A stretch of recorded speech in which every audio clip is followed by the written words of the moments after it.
What is up, you guys? It's James from James's Reptiles, and today we're going to be talking about the rack right behind me and what my plans are for it in the near future. Now, it is Christmas time. There's a lot of stuff coming up, so it's not going to be moving as fast as it normally would. You know, I've got other stuff to worry about. Car registration, taxes are coming up, Christmas, all that fun stuff. But essentially, so down here, I have 3 breeding females and my main male, and up here I have one gecko who's getting close to size. Let me take her out for you real quick. If I can find her, that is.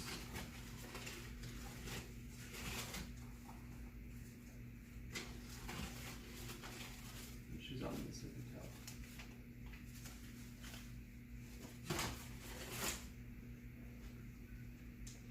So she's definitely getting to size. She'll be there very shortly, and so the plan is I have one in here that's laying infertils, and I'm pretty sure I know which one it is. So what's going to happen is when she's old enough to start breeding, I will move that gecko that I believe it is in here, and essentially it should stop. I should stop seeing infertils in this tank, and I should start seeing them in here. And if I don't, then I'll wait, make sure everything's, wait a couple months, make sure all the eggs are consistent, and I will switch to the other female that I'm pretty sure it is. But it's probably that one. So I'm going to start out with 2 females in each one. I don't really want more than that. I don't have the means to sell that many geckos at this point. And basically, my male will just switch between these every week or so and make sure everyone's getting, you know, a break, and then they're breeding, and then they're getting a break. Now for these 2 tanks, I need those big branches in there. Those are about $35 each, and the plants, it's in like another $35. And each one of these has some extra foliage in the middle, so I want to do something like that for all of these. I want them to all look really similar. It's basic, but it works really well, and as long as I know it works, I'm not going to fix it. But basically, as I'm raising some up, if I come across females I like, they're going to go in here. One of these is going to specifically be for the lily white, and it's really small right now. Like I said in the past, it does seem to be growing smaller than a normal crested gecko, but it did shut out the other day. It's definitely slowly getting bigger, and it's, oops, sorry buddy, it's definitely looking really beautiful. So I want to get it one of these closures and let it explode in size. Hopefully it ends up being a boy. If it ends up being a boy, it'll take turns with that one, and we'll just see what happens.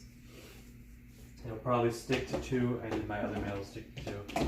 I don't want to produce a ton of lily whites because I'm not going to be able to sell them. But my plan is when I do start dropping lily whites, I'm going to drop the market. I'm going to price them a little bit lower than everybody. And I know that's already happening. By the time it produces, they're going to be like $500 to $700. I'm going to probably throw them out for $3 to $4. And I'm going to sell them all day long and make a bunch of cash and move on to the next project. I really hope to get into xanthics within the, not the physical year because that's over in just a couple months, but the year after that. Hopefully getting into that. Eventually, I need, the next step besides getting more tanks, we get another rack. I will scoot this one over, put another one right there, and I could put all the snakes on one. I could put 2 more tanks on top, or I can just put 6 tanks on the next one. It doesn't really matter as long as my snakes are on top of one of them, and then I can start filling up more tanks. And as I have more geckos breeding, I'm selling more. There's more of that cash inflow to put right back in and produce more. So this is just a quick update. We'll swing around real quick, and I'll let you know what's up with my leopards and my fat tails. So this is my gecko rack. It's full of leopards and fat tails. It's currently sitting at 80.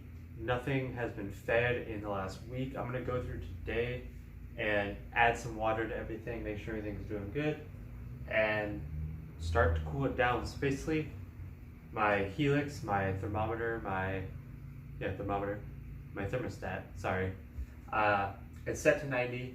It works out great for this rack. It sits this rack at like 88, 89. It's fine. It's not a big deal.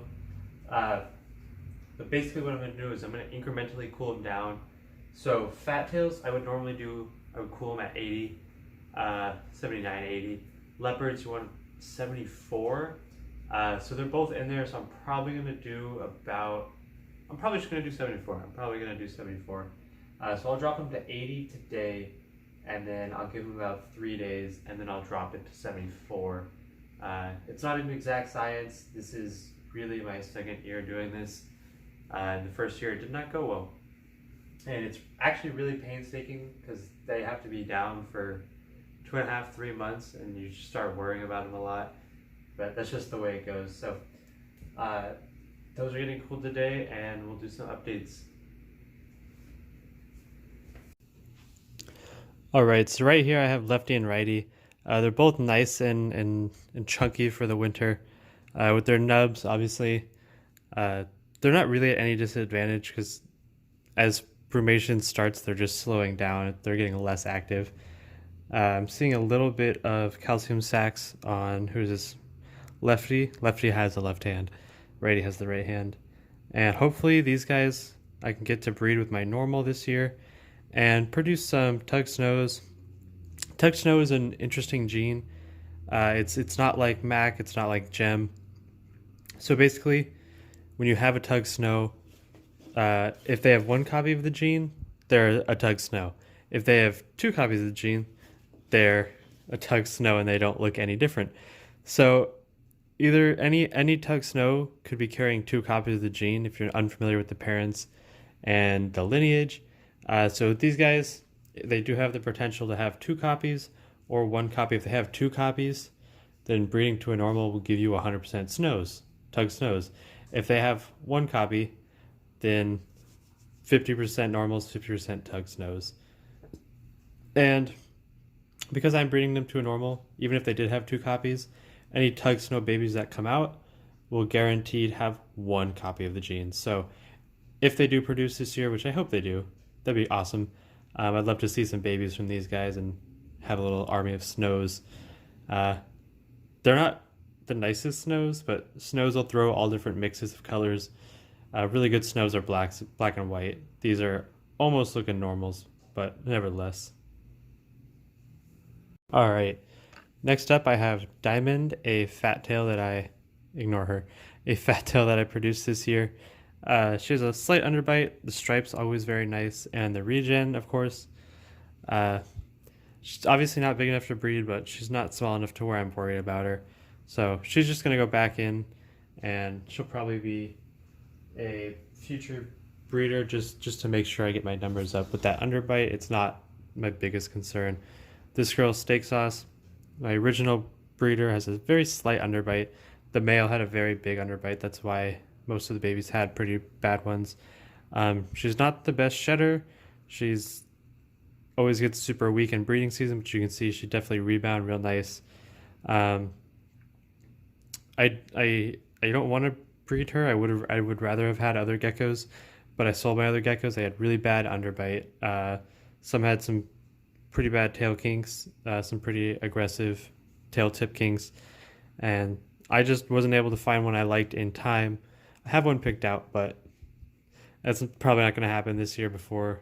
I'm brumating today, so definitely not going to happen. So she'll be my single. I'll only have a pair this year. I don't even know if the male's going to do all right. Let me show you the male next.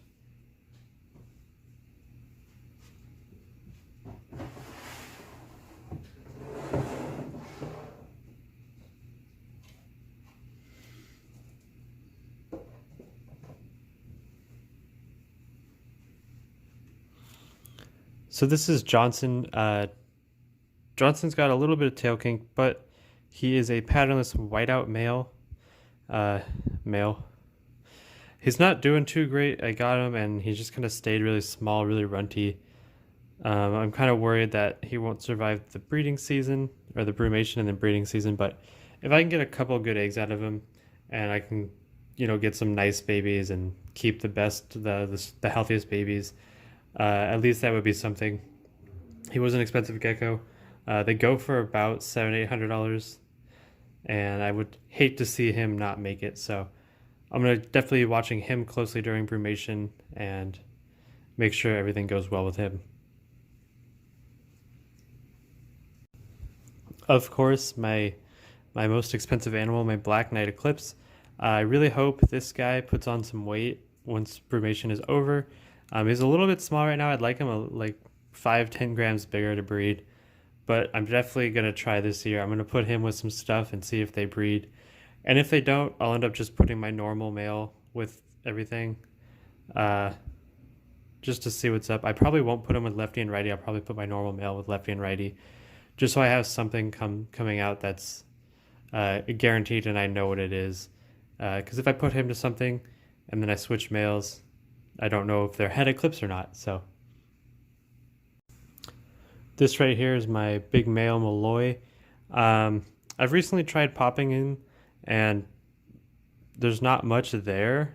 It's kind of concerning. I might have to put the Black Knight with everything just because I don't trust this guy. He was the one gecko I tried to breed last year to a couple females and nothing came of it. So I don't know what's going on with him, but when I popped him, nothing came out. So we'll see what happens after brumation. I'll double check everything and keep you guys updated on him. One of the last geckos we have is Trixie. She is a blizzard. She's an adult and she's not skinny by any means, but she's a small gecko. I had her last year. I didn't see any breeding behavior out of her. No tail kinks, no nothing. I brought her to 2 shows now, and I get, oh wow, that's a beautiful gecko. Oh, that's such a great price from just about everyone who walks by, but no one wants to buy her. So I'm gonna probably pair her up with something this coming year. You can tell she's been digging. She got dirt in her claws. But some het blizzards would be nice. Of course, if I produce het blizzards, I'll probably just keep a bunch back and breed them back, and I'll keep a male and 2 females probably, and then her, and then I'll produce some more next year.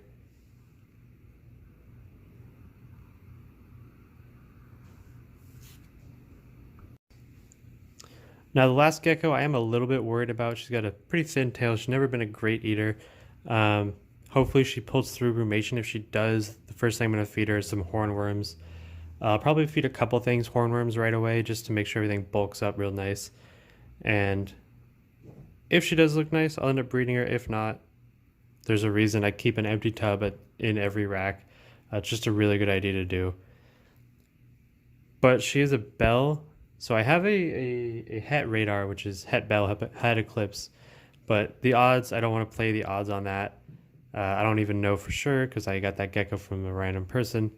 I would rather breed him or her to either my normal or Apex, the Black Knight Eclipse, because then you can get double pos hets and really dark geckos. And if I kept some of those and I just happened to get lucky, I think that'd be really awesome. So this is Tristina, named after my buddy Tristan who gave her to me, and she's the last gecko that we'll be going over today.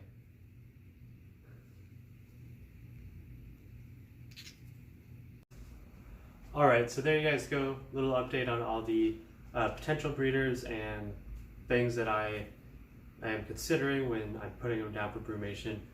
It has currently gone down 3 degrees already. It was at 90, now it's at 88. So that's going to be it for today's video. I really hope you guys enjoyed. Leave a like, comment, subscribe. All that stuff really helps out the channel. I post a video every day of the week, 7 days a week. So if you want to hit the notification bell, it'll let you know every day when I post my video. My name is James from James Reptiles. You can find me on Instagram, Facebook, Twitter, jamesreptiles@gmail.com. Have a good one.